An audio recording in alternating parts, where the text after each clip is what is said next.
Kejagung tetapkan Johnny G. Plate sebagai tersangka. Ya, kita hormati. Semua proses hukum kita hormati. Semua proses hukum kita hormati. Terhadap siapapun. Ya.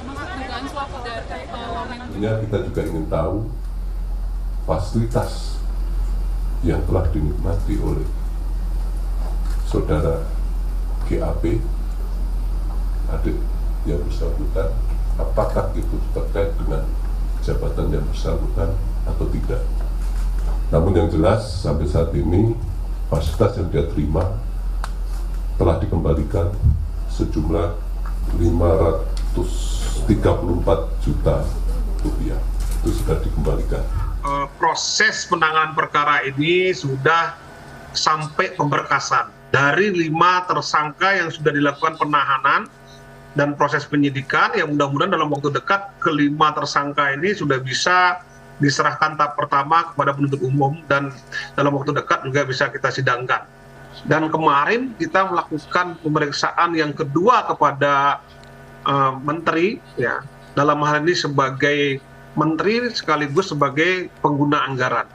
Kalau kita ingat, perkara ini muncul tahun 2022 yang kemudian sekarang di awal tahun 2023 sudah ada 5 tersangka dan bahkan pejabat di top level seperti menteri itu sudah diperiksa dan bahkan akan masuk ke pemeriksaan yang kedua. Artinya progres penanganan perkara itu juga cukup cepat ya.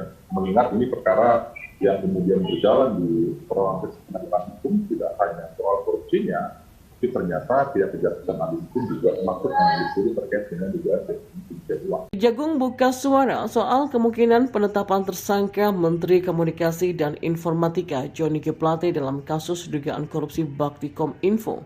Hal tersebut disampaikan langsung oleh Direktur Penyidikan Jaksa Agung Muda Tindak Pidana Khusus Kuntadi usai memeriksa Plate di kasus korupsi penyediaan menara BTS 4G dan infrastruktur pendukung 2, 3, dan 45.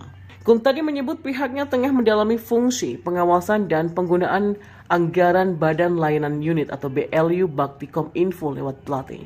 Pihaknya juga turut mendalami evaluasi pertanggungjawaban dan juga tentang perencanaan yang dilakukan Kemenkominfo dalam proyek tersebut. Kuntadi menyebut pihaknya mengajukan 51 pertanyaan kepada Plate. Menurutnya Plate bersikap kooperatif dan menjawab seluruh pertanyaan penyidik. Kemudian kata Kuntadi, penyidik juga turut melakukan pencocokan dokumen proyek tersebut dengan milik Plate. Sementara itu Plate mengaku menghormati proses hukum kasus dugaan korupsi penyediaan menara BTS 4G dan infrastruktur pendukung 2, 3, dan 4. Saya menghormati proses hukum yang sedang berjalan di Kejagung yang terkait permasalahan hukum pembangunan BTS 4G pada Badan Pelayanan Umum Bakti yang berada di Kominfo sebagai organisasi non-eselon, kata Johnny. Dalam kasus ini, Kejagung juga telah menetapkan 5 orang sebagai tersangka. Mereka antara lain Direktur Utama Bakti.Kominfo Anang Ahmad Latif, Direktur Utama PT Mora Telematika Indonesia berinisial GMS, kemudian Tenaga Ahli Human Development atau HUDEF Universitas Indonesia, tahun 2020 berinisial YS, Account Director of Integrated Account Development, Account Departemen PT Huawei Tech Investment Mukti Ali, dan Komisaris PT Solitech Media Sinergi Irwan Hermawan.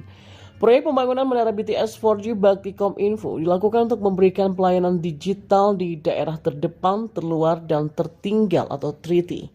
Dalam perencanaannya, Kominfo berencana membangun 4.200 menara BTS di berbagai wilayah di Indonesia. Akan tetapi, kata dia, ketiga tersangka terbukti melakukan perbuatan melawan hukum dengan merekayasa dan mengkondisikan proses lelang proyek.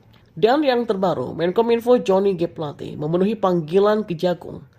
Johnny kembali dipanggil sebagai saksi untuk kasus dugaan korupsi penyediaan infrastruktur BTS 4G dan infrastruktur pendukung paket 1, 2, dan 3.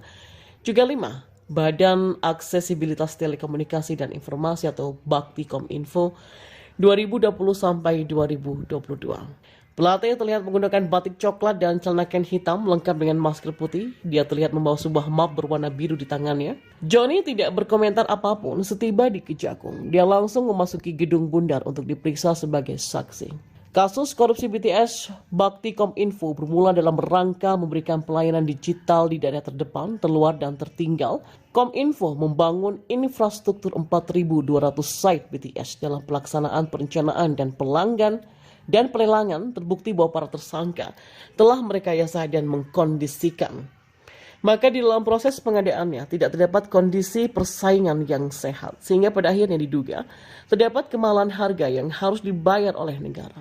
Kejagung RI sendiri akan segera menentukan status Menteri Komunikasi dan Informatika Johnny G. Plate dalam kasus korupsi pembangunan menara BTS 4G dan infrastruktur pendukung Bakti.com.info.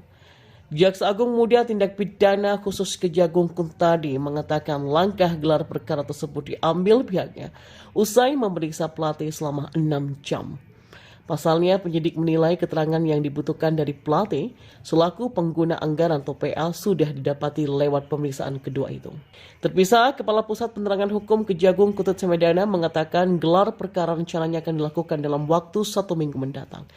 Ia memastikan status para pihak yang berperkara dalam kasus tersebut akan segera disampaikan kepada publik, termasuk konstruksi kasus korupsi di dalamnya. Sebelumnya, Ketut mengatakan pemeriksaan terhadap Plate dilakukan penyidik untuk mendalami dugaan manipulasi perkembangan proyek pembangunan ini. Ketut mengatakan Plate juga akan diperiksa terkait kebijakannya dalam perencanaan pembangunan BTS. Pasalnya, proyek yang seharusnya dilakukan dalam jangka waktu 5 tahun, tapi hanya dilakukan dalam kurun waktu 1 tahun. Selain itu, penyidik sedianya juga akan mengklarifikasi dugaan pemufakatan jahat untuk menaikkan harga yang dilakukan sejumlah pihak dalam proyek tersebut. Ketut mengatakan Plate dipanggil kembali untuk dimintai keterangan sesuai dengan posisinya sebagai pengguna anggaran atau PA dari kementerian terkait. Dalam kasus ini, Kejagung juga sudah menetapkan 5 orang sebagai tersangka. Sejatinya, proyek pembangunan menara BTS 4G Bakti.com.info dilakukan untuk memberikan pelayanan digital di daerah terdepan, terluar, dan tertinggal. Tapi dalam perencanaannya, Kominfo merencanakan membangun 4.200 menara BTS 4G di berbagai wilayah Indonesia. Akan tetapi para tersangka ternyata terbukti telah melakukan perbuatan melawan hukum dengan merekayasa dan mengkondisikan proses lelang proyek. Sementara Kejagung mengungkapkan adik Menkominfo Johnny G. Plate, Georgios Alex Plate, telah mengembalikan uang sebesar 534 juta rupiah yang diterima dari Bakti.com.info secara sukarela. Kapus Penkum Kejagung Ketut Semedana mengungkapkan penyidik mendeteksi adanya aliran dana dari Bakti.com.info yang masuk ke Georgios sehingga pihaknya akan menelusuri lebih dalam. Dia menuturkan berdasarkan hasil pemeriksaan Kejagung mendapatkan tak ada hubungan apapun antara Georgios dan Kemenkominfo yang dipimpin oleh kakaknya, Menkominfo Johnny G. Plate.